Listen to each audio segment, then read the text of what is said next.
lasting solution. The very simple and straightforward question is, because it is our home. Saying that, of course, there are many elements to consider in terms of that integration bit.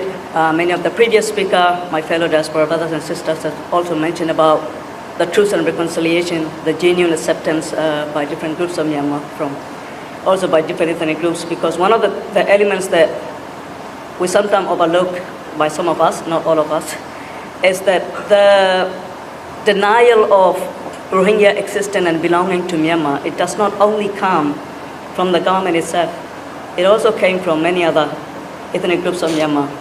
Of course, there is this excuse of Myanmar government is very good at dividing and separating us from other ethnic groups, but also there is a accountability bit that is missing from our brothers and sisters from different ethnic groups, is that we fail to do our own homework.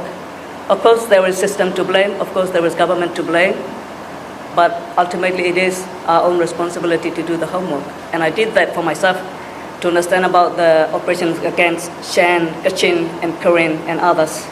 And the same for Rakhine.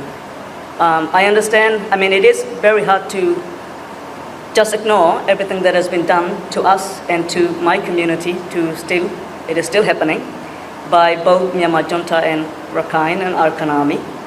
But I also understand and want to acknowledge that there is a lot of political implication in that. And with that integration, we also need to look at this truth and reconciliation. I want to reiterate that the previous speakers from the camp and amazing speakers have mentioned, there has to come also acknowledgement, and but not just by the Arakan army, but also by other ethnic groups of Myanmar, from the genuine acceptance as one of them. Because we have been there, we are there, we will still be there regardless. And again, integration, yes, I foresee it is our lasting solution for all of us. Stand before you today not only as a Rohingya youth, but as a voice for